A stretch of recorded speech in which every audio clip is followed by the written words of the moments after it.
اچھا آپ کو کچھ پکانا آتا ہے؟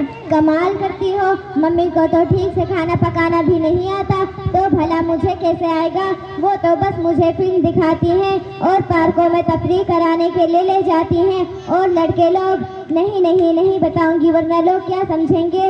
رکو میں بتاتی ہوں. ہم لوگ پکنک ٹور کے نام پر اسکول سے جاتے ہیں اور ہمارے ساتھ ہمارے اسکول کے فرینڈ بھی جاتے ہیں. آپ کے فرینڈ فرینڈ ہوتے ہیں نوٹ گرلس.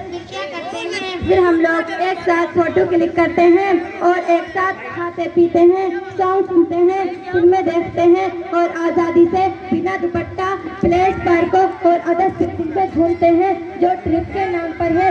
ایکچولی ہم اپنے اسکول کے فرینڈ کے ساتھ خوب انجوائے کرتے ہیں. اچھا بہن، یہ بتاؤ کہ کیا یہ سب آپ کے پیرنٹس کو پتا ہوتا ہے کہ آپ ٹور پر جا رہی ہیں اور ٹور کے نام پر اتنی بے حیائی وہاں پر ہوتی ہے؟ آف کورس، لیکن اتنا نہیں جتنا ہم لوگ کرتے ہیں. ہم اپنے والدین کو ایجوکیشن ٹرپ کے نام پر بیوقوف بناتے ہیں. ہم ان سے کہتے ہیں کہ آج تک ہم نے جو تھیوریز پڑھی ہے اس کے پریکٹیکل کے لیے ایز دا سولوجسٹ اینڈ اسٹوڈنٹس سبھی لوگ وزٹ کریں گے تاکہ ہم لوگ اپنی گین نالج پوری کر سکیں. پھر ہمیں ہمارے پیرنٹس کی طرف سے پرمیشن مل جاتی ہے. پھر ہم ایجوکیشن ٹرپ کے نام پر خوب انجوائے کرتے ہیں. بس کرو، میں سمجھ گئی، کہنے کی ضرورت نہیں. ہماری استانی جی ہمیں دین کی باتیں سکھاتی ہے، چائے پکانا سکھاتی ہے، کھانا بنانا سکھاتی ہے، اور وہ کہتی ہے کہ اچھی بیوی وہی لڑکی بن سکتی ہے جس میں اچھے اخلاق کے ساتھ ساتھ دین کا علم ہو اور کھانا پکانا جانتی ہو. بہن، مجھے آپ کی بات سن کر بہت افسوس ہوا کہ ماڈرن ایجوکیشن کے نام پر آپ جو کر رہی ہیں ہمارے اسلام میں بالکل بھی جائز نہیں ہے. ہمارا اسلام ان سب واہیات اور خرافات کے ساتھ رہ کر تعلیم حاصل کرنے کا حکم نہیں دیتا. ہمارے اسلام میں صرف اتنی ہی تعلیم کا حکم دیا گیا ہے کہ حلال و حرام کی پہچان کر سکے. رسول اللہ صلی اللہ علیہ وسلم نے فرمایا، طلب العلم فریضۃ علی کل مسلم. اسلام نے کسی کو دنیاوی تعلیم حاصل کرنے سے نہیں روکا. اسلام نے کسی کو ڈاکٹر، انجینئر، پروفیسر، سائنٹسٹ بننے سے نہیں روکا. اسلام نے کسی کو شرعی حدود میں رہ کر ترقی پروگریس کرنے سے نہیں روکا.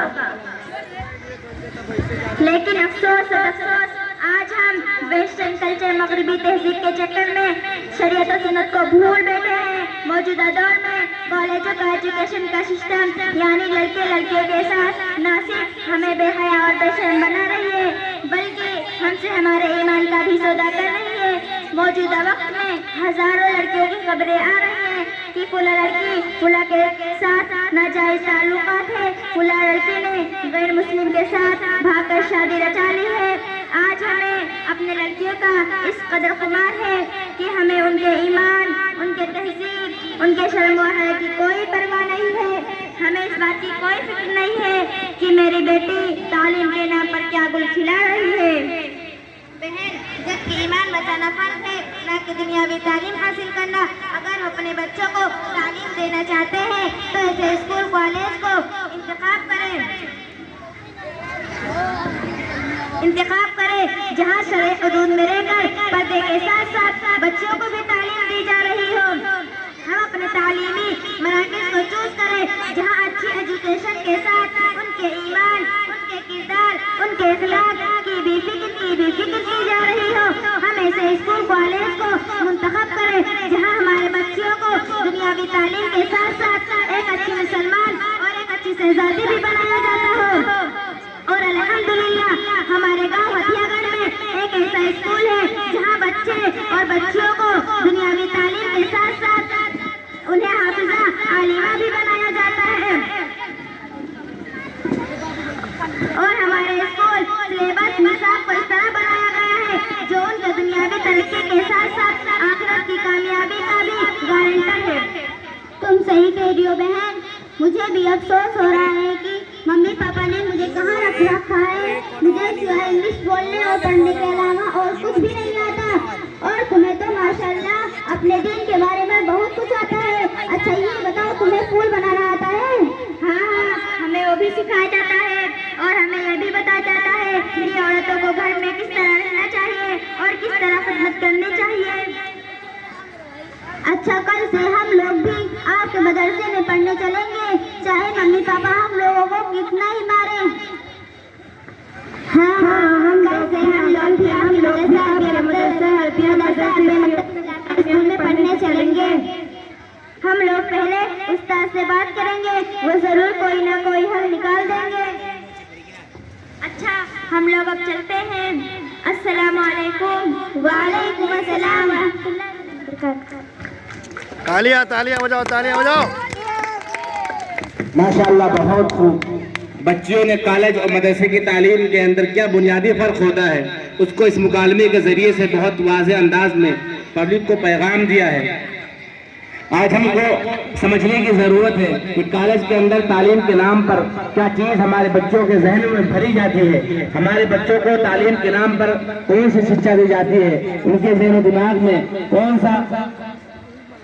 کون سی چیز ڈالی جاتی ہے۔ اور آج ہم نے کالج کے اس کو ایجوکیشن سسٹم کو نہیں سمجھا، آج اپنے مغربی تہذیب میں پڑھ کر اگر ہم نے یوں ہی لاپرواہی کی چادر اوڑھے رکھا تو میری ماں اور بہنوں، میرے عزیزوں، ہم اپنے بچوں کے ایمان کا سودا کر دیں گے۔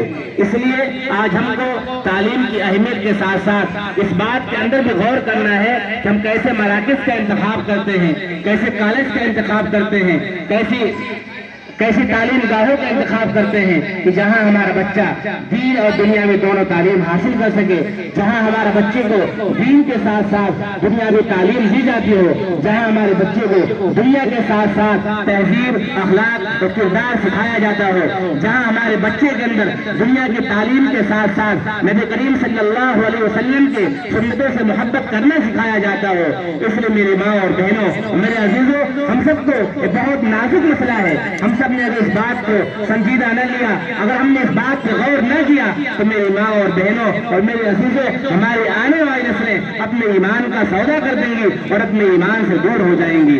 اس لیے ہم سب کو اس بات کی فکر کرنی ہے، ہمیں اس بات کے لیے سوچنا ہے کہ ہم ایسے مدارس کا انتخاب کریں، ایسے کالجوں کا انتخاب کریں، ایسے انسٹیٹیوٹ کا انتخاب کریں جہاں ہمارے بچوں کو، ہمارے بچیوں کو دنیا کے ساتھ ساتھ دین کی تعلیم دی جاتی ہو، جہاں ہمارے بچیوں کو شرم و حیا کا پیغام دیا جاتا ہو، جہاں ہمارے بچیوں کو سکھایا جاتا ہو کہ شرم و حیا کیا چیز ہے، اس کی اہمیت کیا ہے، ان کے دل کے اندر خوف خدا اتارا جاتا ہو۔ اس لیے میرے عزیزوں، ہم آپ سے اس بات کی درخواست کریں گے، اس بات کا التماس کریں گے کہ اپنے بچوں کو تعلیم کی فکر کریں، لیکن فکر کے ساتھ ساتھ اس بات کی بھی فکر ہو کہ ہمارا بچہ تعلیم کے ساتھ ساتھ کیا حاصل کر رہا ہے، اس کے ذہن و دماغ میں تعلیم کے ساتھ ساتھ اس بات کی چیز کو ڈالا جا رہا ہے۔ ہمارے بچے کی تہذیب کیا ہے، ہمارے بچے کا کردار اور اخلاق کیا ہے۔ اگر ہم فکر کریں گے تو انشاءاللہ ہمارے بچے ڈاکٹر بننے کے ساتھ ساتھ دیندار بھی بنیں گے، ہمارے بچے انجینئر بننے کے ساتھ ساتھ سنت نبی پر چلنے والے بھی ہوں گے، ہمارے بچے سائنٹسٹ بننے کے ساتھ ساتھ اللہ اور رسول سے محبت کرنے والے بھی ہوں گے،